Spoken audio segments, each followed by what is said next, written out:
My son has not been convicted of anything, and even other inmates that have been convicted or anything, they have the right to use a telephone. They have a right to just to be allowed to write letters to their loved ones, to receive their mail. They hold his mail, they don't give it to him. She finished the interview by saying she just wants Melly to have a better life. She said she feels heartbroken over what he's been through. You saw Melly's statement just saying how he's been hurt, how he's scared for his life. As a mother, how did that make you feel? It's heartbreaking. It made me feel completely helpless. Broward Sheriff's Office definitely needs to be investigated. I mean, they are making up their own rules. We've tried to go to court about this situation. The judge really doesn't have any jurisdiction when it comes to the jail, because we actually had a hearing about the mistreatment of him, and the jail they make their own rules. And I don't think that's fair, because I know that they need to answer to someone too. This media frenzy sparked widespread attention, prompting Charleston White to react, saying Melly deserves the harsh treatment because of the crimes he's accused of. The YNW Melly, I'm so happy he in jail getting mistreated.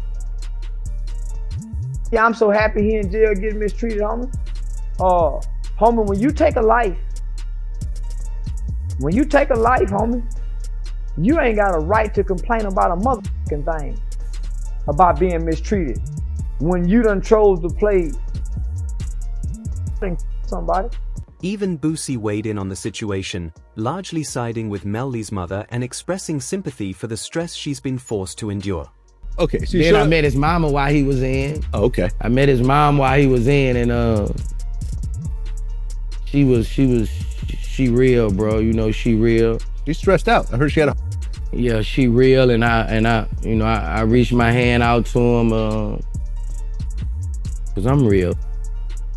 Yeah, I reached out to him, bro. I met his mom, and she a good woman, bro. And when I see them mamas like that, it remind me of what my mom was going through, bro. With the lawsuit gaining momentum in Melly's favor, his lawyer looked for ways to strengthen their position even further.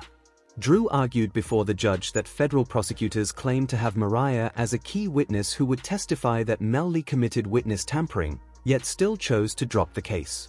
He pointed out the contradiction. Authorities alleged Melly tampered with witnesses for years, but once their supposed star witness was available, they suddenly abandoned the charges.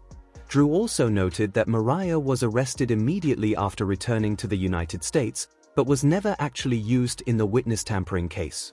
Mariah Hamilton is spending her first day at the Broward County Jail. She has no arrest record until now. U.S. Border Patrol agents arrested her at Miami International Airport Monday after she arrived on an international flight. Court records show Hamilton was ordered to testify in Demon's first trial in 2023. With federal prosecutors now dropping the witness tampering charges, the decision sparked strong reactions across the industry. Melly's mother celebrated the news, posting, "God is good and he hears your prayers." Even 50 Cent weighed in, writing, "Drew Finling is a bad man with the way he beats all these cases." Still, the charges may have been dropped for a strategic reason. According to a 5-page memo, prosecutors dismissed the witness tampering case to avoid jeopardizing crucial jail call evidence tied to proving consciousness of guilt in Melly's double murder trial.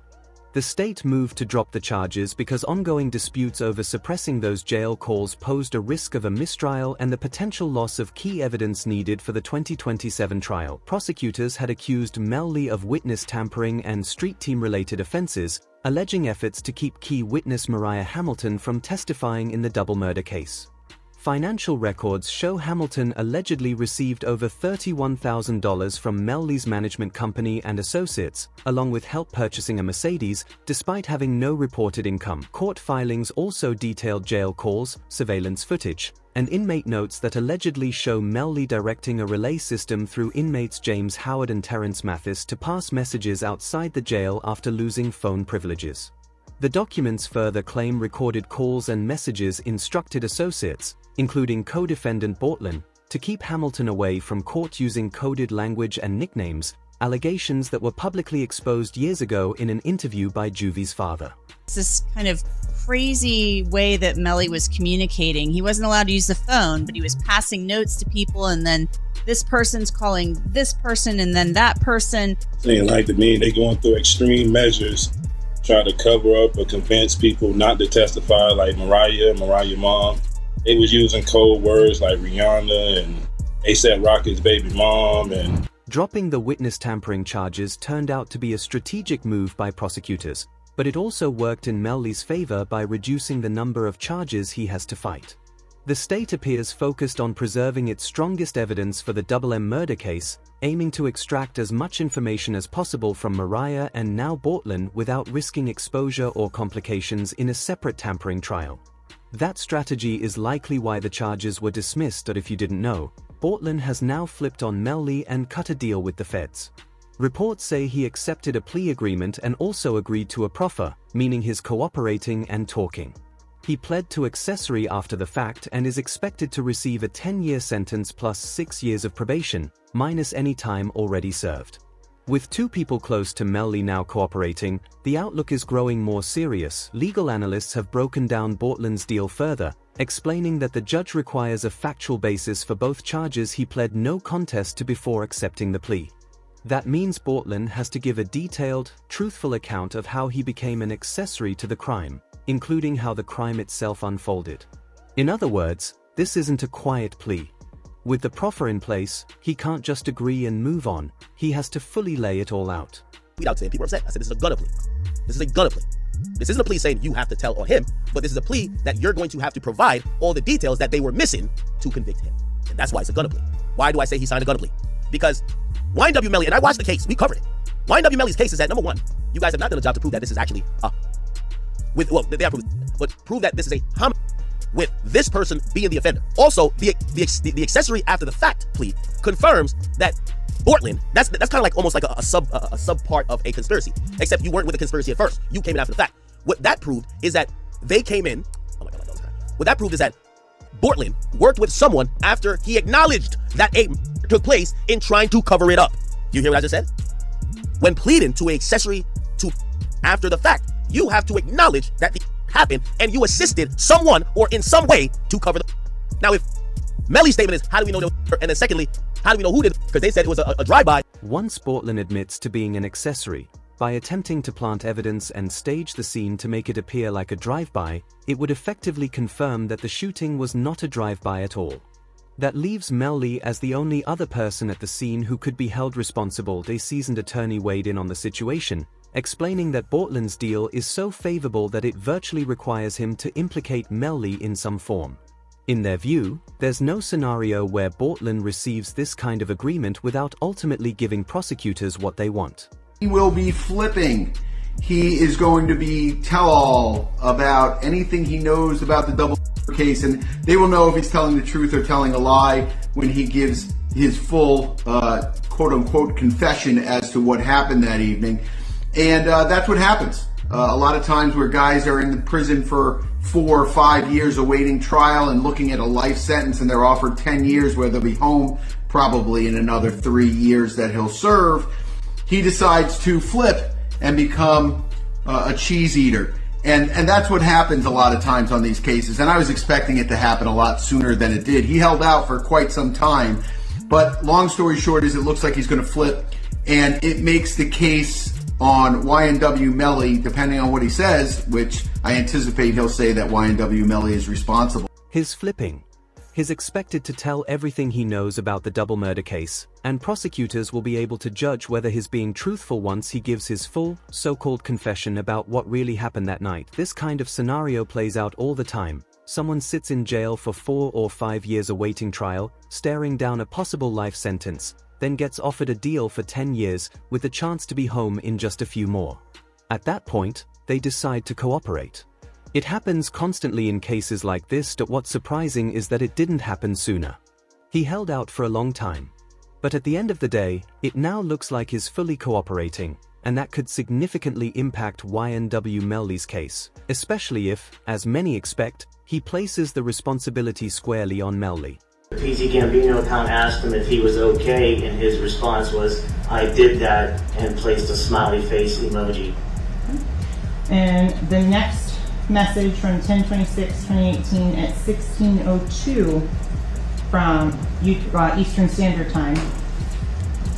The YNW Melly count says what? After that, SHHHH. Both sides continued to debate the possibility of a bond release while the ongoing lawsuit remained unresolved. The feds argued strongly to the judge that Melly poses a danger if released, pointing out not only the risk of him fleeing but also presenting evidence, including messages in which he allegedly admits to the crime.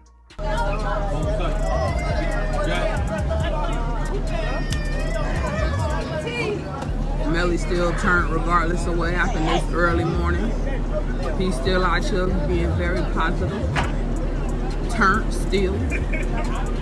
Hey!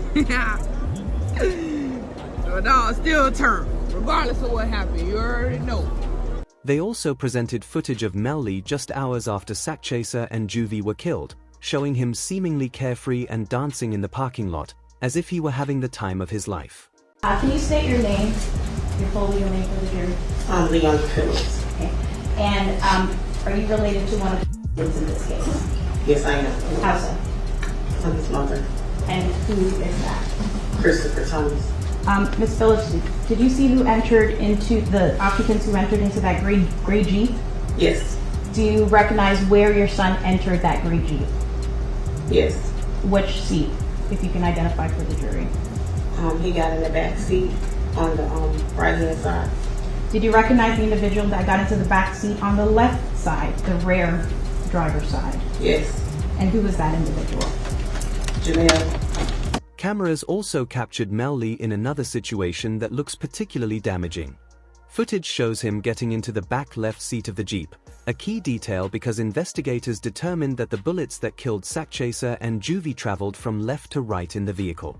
This aligns with the claim that the shots came from the back left seat, where Melly was positioned.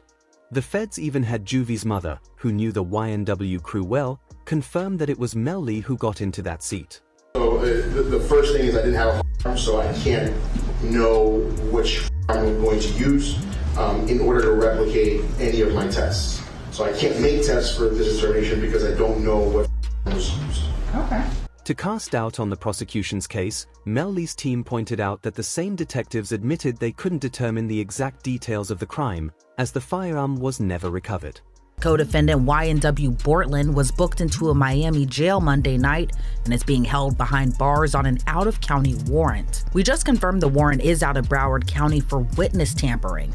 The warrant obtained by Law and Crime Network states as follows. On or about April 10, 2023, continuing through and including July 22, 2023, Cortland Henry, aka Bortland, along with others, did unlawfully and knowingly engage in misleading conduct toward another person with the intent to cause or induce them to withhold testimony. The warrant continues the alleged witness had been summoned by the legal process to the jury trial of Jamel Dimmons, aka YNW Melly. The dates in the warrant are important. Jury selection for Melly started in mid-April, and a judge declared a mistrial on July 22nd, the same day the warrant claims Bortland allegedly tampered with the witness. During the first Melly trial, investigators found something concerning at Bortland's house. Keep it real, this is sloppy. Bortland, how the f you gonna have the notebook of the jurors in your house? Holy sh! Like, come the f on! It's like doing a and having the surveillance tape in your DVD player or something like that. You know what I mean? Like, come on, bro! Like they raid your crib and the surveillance footage of the is in your DVD player. They be like, oh, okay, thank you, brother. This can't be at your crib. It was revealed that Bortland's house contained notes he had taken during one of his courtroom appearances. The materials included drawings of the jurors' seating arrangement, along with descriptions of each juror's